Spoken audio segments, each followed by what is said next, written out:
Mungkin saya tidak bercanda, tapi dunia ini sangat luas.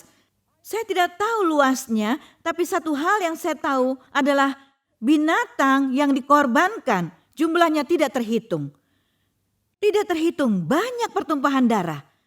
Seperti danau darah, sungai darah, karena mereka menumpahkan begitu banyak darah binatang.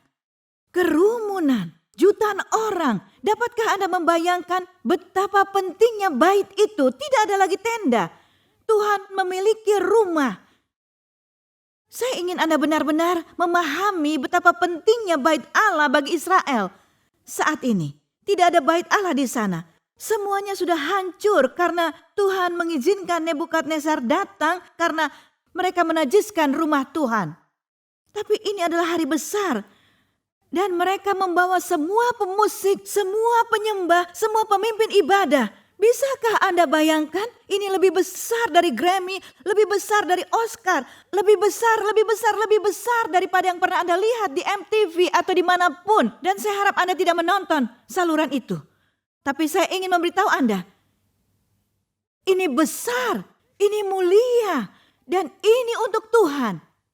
Ini untuk Tuhan dan mereka semua berkumpul bersama. Dan raja ini, Salomo, sedang berjalan.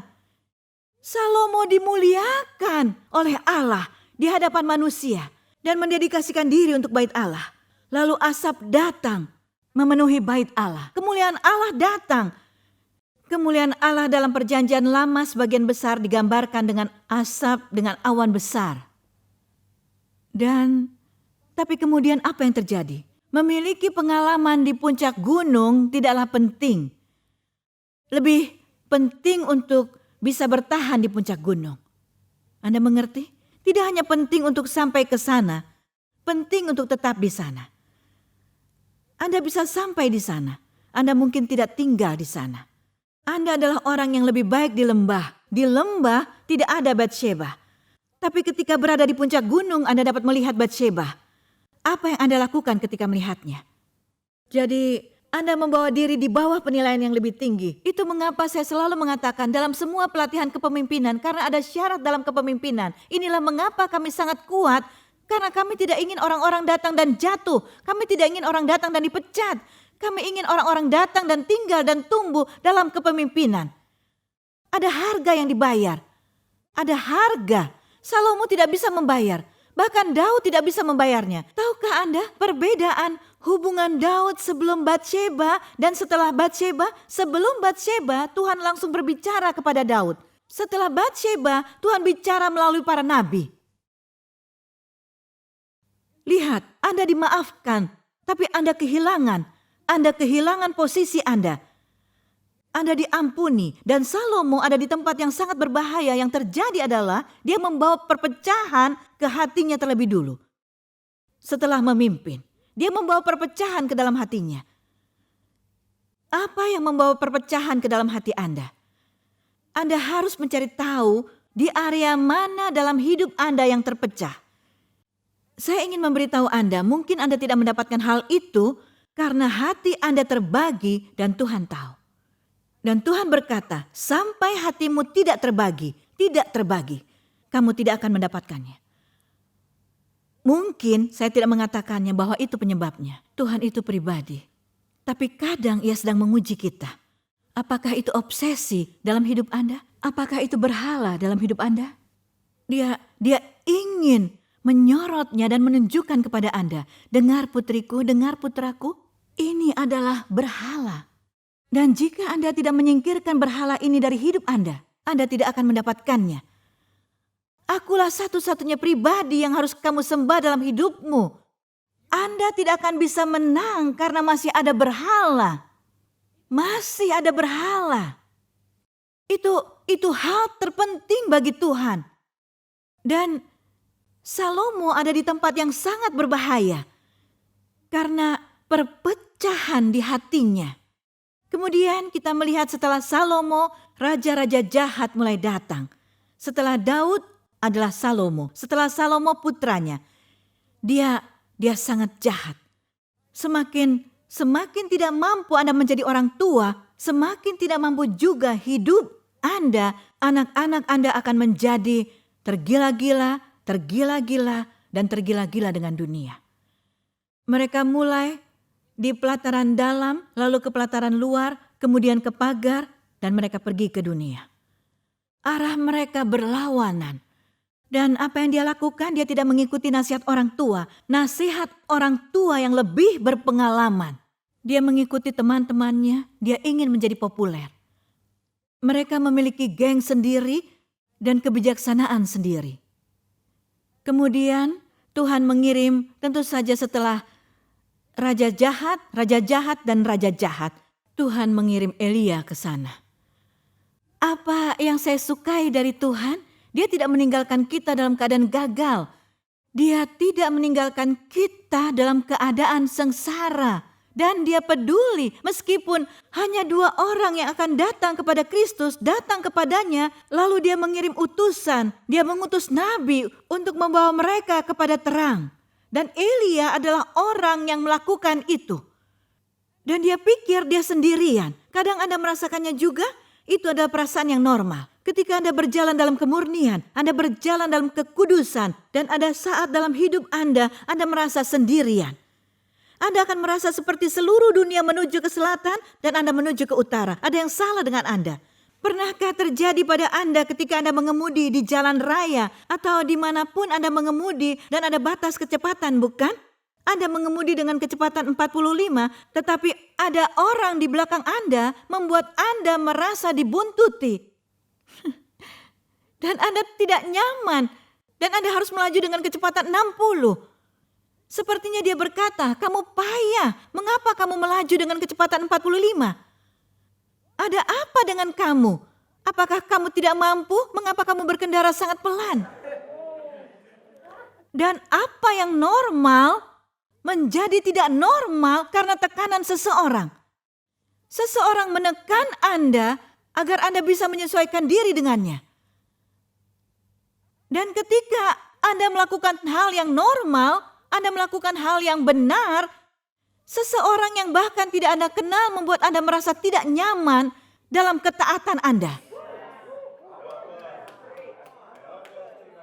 Dan saya ingin bertanya kepada orang di mobil belakang itu, apakah Anda ingin menilang?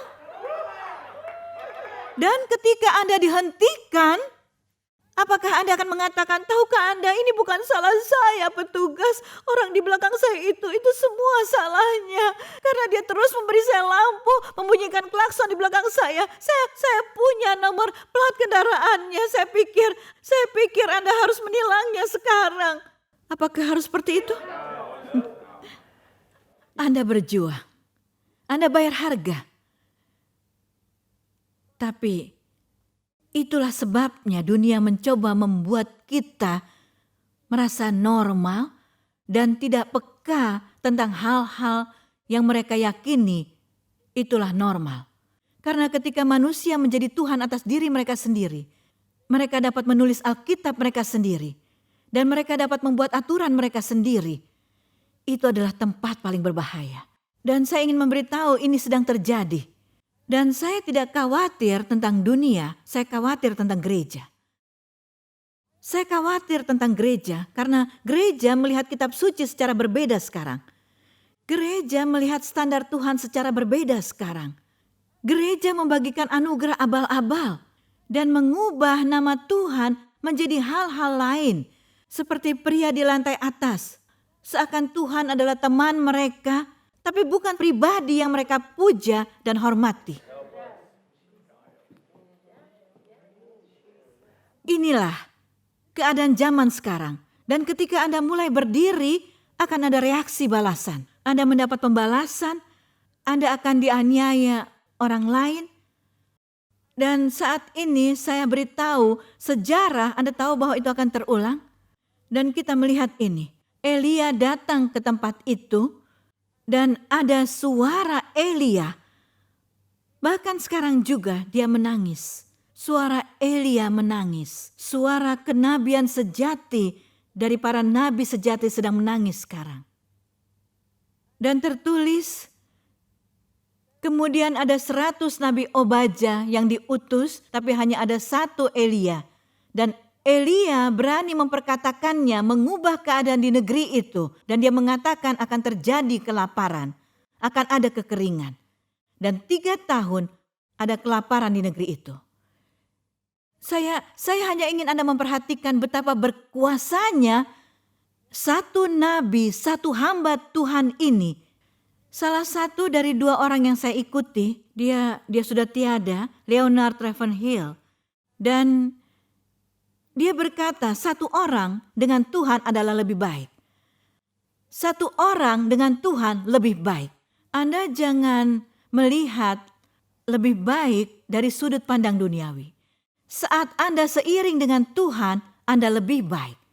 Saat Anda mengikuti aturan dan peraturan dan hukum Tuhan dalam ketaatan, Anda lebih baik. Seperti yang dikatakan Elisa, Tuhan bukalah mata hambaku agar dia bisa melihat yang bersama kita lebih besar dari yang bersama mereka. Ini adalah apa yang Anda lakukan ketika Anda berjalan dalam ketaatan. Anda sedang mengambil tuan rumah surgawi di sisi Anda.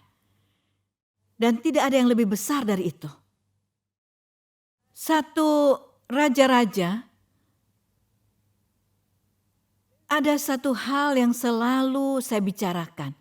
Setelah Elia memberitahu Ahab, dia membunuh semua nabi Baal. Dan kemudian dia mengirim pesan kepada Ahab dan berkata, masuk ke keretamu, pergi makan dan minum, hujan akan turun. Ya kan? Itu sangat membingungkan karena tidak ada hujan, tidak ada awan, tidak ada apa-apa. Tapi dia memberitahu pelayannya, lihatlah, setelah 7 kali ada awan sebesar tangan. Saya katakan kepada Anda berkali-kali, saya tidak pernah mengeluh tentang hujan karena saya datang dari Timur Tengah dan kami mengalami kekeringan. Kami tidak memiliki cukup hujan. Curah hujan di Kairo, Mesir seperti 1 hari dalam setahun. Butuh sebuah pasukan untuk menumbuhkan tanaman kecil, tanaman hijau. Sangat sulit melakukannya. Dan orang ini melihat awan sebesar tangan. Itu terjadi pada kami di Timur Tengah. Kami berkata, hujan akan datang. Lihat ini, ada awan. Dan dia mengirim kabar ke Ahab. Bayangkan, nabi yang mengubah suasana di negeri itu, bukan raja. Ya, jadi nabi mengubah keadaan sekitar karena nabi memiliki otoritas. Karena dia saleh dan dia bersatu dengan Tuhan. Dan otoritasnya dan kekuatannya lebih besar dari raja. Urapan kenabian Anda lebih besar daripada urapan presiden. Ini lebih besar. Yang satu memiliki otoritas posisi, yang satu memiliki otoritas rohani. Jelas? Otoritas posisi Anda punya kedudukan, bagus. Anda punya gelar, bagus. Tetapi otoritas lainnya adalah Anda akan campur tangan di alam dan dimensi lainnya tanpa izin siapapun. Jadi raja tidak bisa menghalangi. Dan Ahab, raja negeri itu menaati nabi. Pergilah. Dia memberitahu, dia memberi perintah. Ahab, kamu bisa pergi. Pergi lari. Anda tahu apa yang terjadi? Ahab pergi dengan keretanya. Tenaga kuda. Dia pergi dengan keretanya. Dan Elia berlari. Dia berlari dari Gunung Karmel ke Yisrael. Maraton sejauh 22 hingga 27 mil. Maraton. Pada umumnya adalah 26 atau 27 mil. Perkiraan kecepatan kereta adalah 35 sampai 40 mil per jam. Elia berjalan di depan kereta raja. Saya ingin memberitahu Anda sesuatu. Jika kita memiliki Elia dan kita mengirimnya ke Olimpiade, semua orang akan berlari, mereka bingung. Sebelum mereka mulai, Elia sudah kembali. Dan total lari Elia ketika saya hitung saat dia berlari di bawah pohon dan dia ingin bunuh diri lebih dari 200 mil. Tapi tahukah Anda mengapa dia ingin bunuh diri? Ada perbedaan antara lari dengan kekuatan Tuhan. Ada perbedaan antara lari dengan kekuatan Anda sendiri. Saat dia berlari dengan kekuatan Tuhan, dia beralih ke kekuatan pribadinya. Disitulah kita gagal sebagai pelayan. Saya bertemu begitu banyak pendeta, mereka mulai berlari dengan kuasa Roh Kudus, tetapi mereka berakhir dalam daging di tempat yang mereka tidak tahu siapa yang mereka layani. Ada orang seperti itu. Jadi yang terjadi, dia mulai berlari dengan kekuatannya sendiri dan dia kelelahan. Ketika Anda melakukannya dengan kuasa Tuhan, Anda tidak ingin bunuh diri. Atau ambil saya Tuhan, saya tidak ingin hidup lagi. Tapi Elia pada titik itu, karena dia berlari dan dia pikir bahwa dia terus berlari dan berlari dan berlari. Terkadang yang Anda butuhkan hanyalah istirahat, bukan berhenti. Tapi ketika Anda tidak istirahat, Anda harus berhenti. Karena iblis ingin membawa Anda ke tempat untuk berhenti ketika Anda hanya perlu istirahat. Dan ketika Anda berlari dan berlari, Anda melakukannya sendiri dengan kedagingan Anda. Dan bahkan Elia ada di posisi itu. Dan ketika Anda ada di tempat penuh kelelahan itu, Anda mulai mendengar dari iblis, bukan dari Tuhan. Dengar. Anda tidak mendengar dari Tuhan. Elia mendengar semuanya. Dia berkata, Tuhan tunjukkan pada mereka. Berdasarkan apa yang engkau katakan, aku telah melakukan semua yang engkau katakan sesuai dengan perintah dan Tuhan menurunkan api. Kemudian dia pergi dan Tuhan berkata, Elia ada apa? Mengapa kamu di sini? Elia berkata, aku satu-satunya. Aku sangat bersemangat untuk Tuhan. Dan aku satu-satunya yang tersisa. Dan Tuhan berkata, apa yang kamu bicarakan? Aku memiliki 7.000 orang yang belum berlutut kepada Baal atau mencium wajahnya. Kamu tidak tahu yang sebenarnya. Kamu pikir kamu satu-satunya yang berlari? Anda bukan satu-satunya.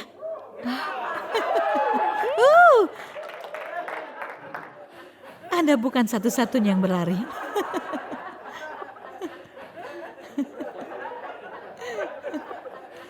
Kamu bukan satu-satunya yang berlari, Elia.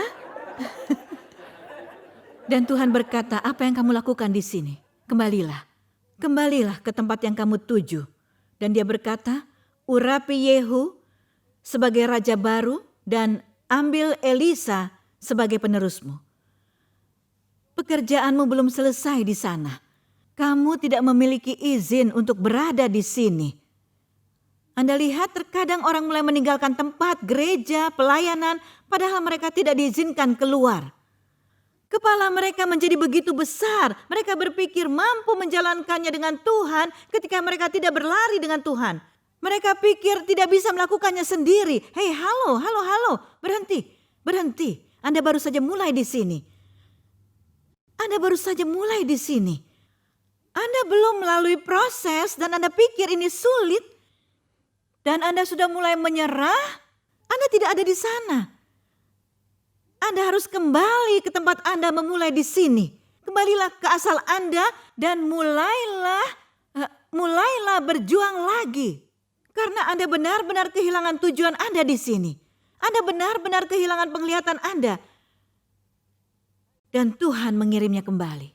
Dan kemudian Tuhan berurusan dengan Isabel.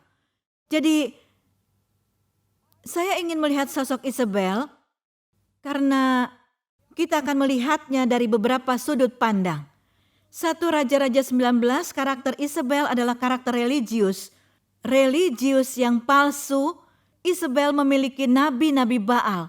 Ini adalah pengganggu yang mengintimidasi, mengancam, menindas oleh rasa takut, menuduh, menghukum, mengendalikan, mengutuk atau memakai kutukan. Membawa penindasan, tekanan, dan depresi, bahkan pikiran untuk bunuh diri. Dan saya ingin memberitahu Anda sesuatu. Isabel berbicara tentang kekristenan dengan sangat baik. Banyak orang dan Anda kesulitan untuk mengenali siapa yang menguasai Isabel. Karena perbedaan kelas. Saya pernah mengalaminya dalam pelayanan saya, dalam hidup saya. Karena Isabel adalah orang yang giat. Mereka bersikap, beri saya sesuatu, saya akan segera mengurusnya. Dan sekarang Anda kebingungan membedakannya dengan Deborah. Dan Anda bisa mempercayakan kepada mereka sesuatu untuk diurus. Mereka mencintai kepemimpinan dan kekuasaan. Tapi saya beritahu Anda, jika ada perselisihan di gereja, ada perebutan kekuasaan di gereja, baik pria atau wanita, kebanyakan ada Isabel di belakangnya. Perebutan kekuasaan itu. Dan mereka bicara dengan sangat baik. Lihat, dia berkata, Ahab memberitahu Isabel tentang semua yang telah dilakukan Elia dan bagaimana dia membunuh semua nabi dengan pedang. Jadi Isabel mengirim seorang utusan kepada Elia untuk mengatakan, beginilah kiranya para Allah menghukum aku. Bahkan lebih lagi daripada itu, jika besok kira-kira pada waktu ini aku tidak membuat nyawamu sama seperti salah seorang dari mereka itu. Nubuat palsu. Elia bahkan tidak mati. Hei Isabel, saya punya kabar baik untuk Anda. Kabar buruk untuk Anda, kabar baik untuk Elia. Elia bahkan tidak mati. Bahkan ada 2 orang yang tidak mati, salah satunya adalah Elia. Dia diangkat ke surga. Anda lihat apa itu roh pembohong? Dan kemudian menggunakan kata Tuhan dalam kalimatnya. Tuhan adalah saksiku, Isabel. Oh, Tuhan mengetahui isi hatiku. Tuhan adalah saksiku. Tuhan adalah ini. Oh, hati-hati.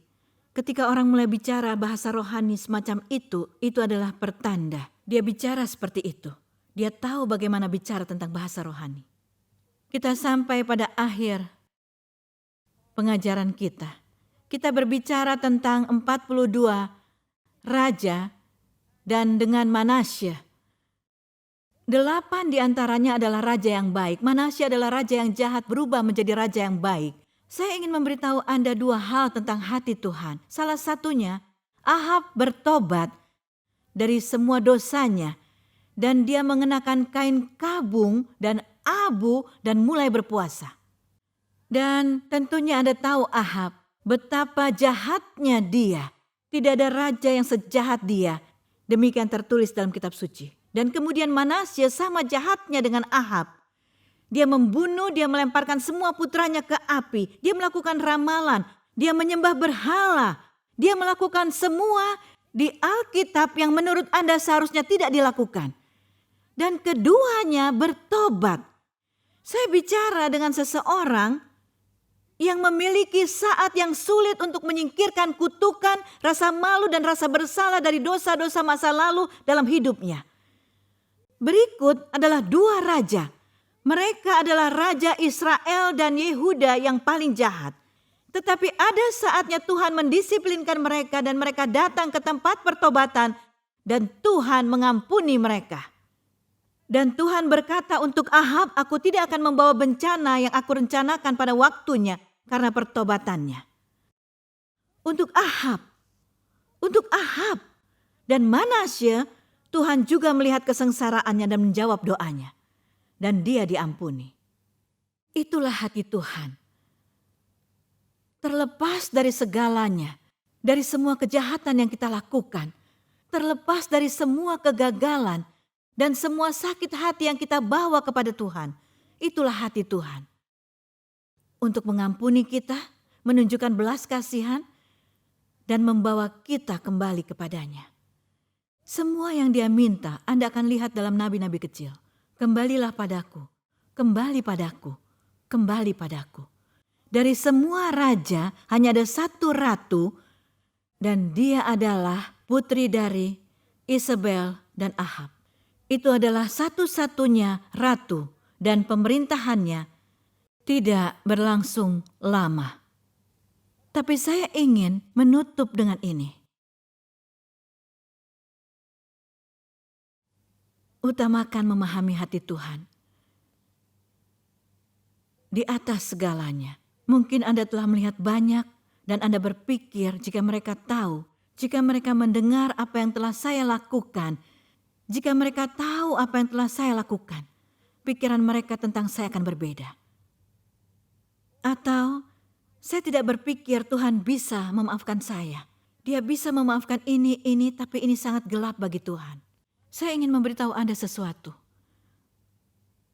Beberapa tahun yang lalu, saya bertobat dari dosa-dosa ayah saya. Jika Tuhan mengingatkan saya hal itu, jika sesuatu datang kepada saya bertobat dari dosa ayah saya. Beberapa tahun yang lalu, suami saya sedang mengemudi. Saya duduk di sebelahnya. Saya sudah pernah membagikan ini, tapi mungkin ada yang belum pernah mendengarnya.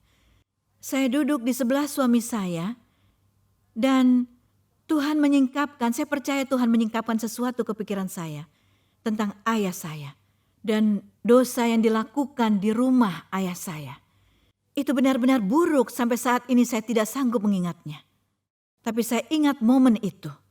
Dan ketika saya mengingatnya, saya penuh dengan kesedihan dan dibakar dengan pertobatan, perasaan pertobatan untuk rumah tangga ayah saya. Saya berasal dari keluarga yang sangat korup.